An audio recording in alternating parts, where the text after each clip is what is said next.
மகர ராசி அன்பர்களே, இந்த பங்குனி மாதம் என்ன மாதிரியான பலனை தரும் அப்படின்னு பார்க்கும் பொழுது, உங்கள் ராசிநாதனான சனி பகவான் ஆட்சி பலத்தோட வலிமையாக உட்கார்ந்திருக்கார். 2ஆம் இடம் என்று சொல்லக்கூடிய தனஸ்தானம், வாக்குஸ்தானத்தில்.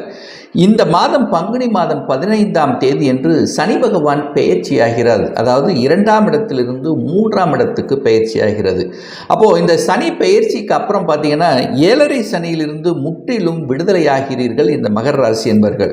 உங்கள் ராசியை குரு பார்க்கிறார். ஒரு சுப கிரகம் என்று சொல்லக்கூடிய கடவுளினுடைய அனுகிரகத்துக்கு சொந்தக்காரரான குரு பகவான் உங்கள் ராசியை பார்க்கறது நல்லது.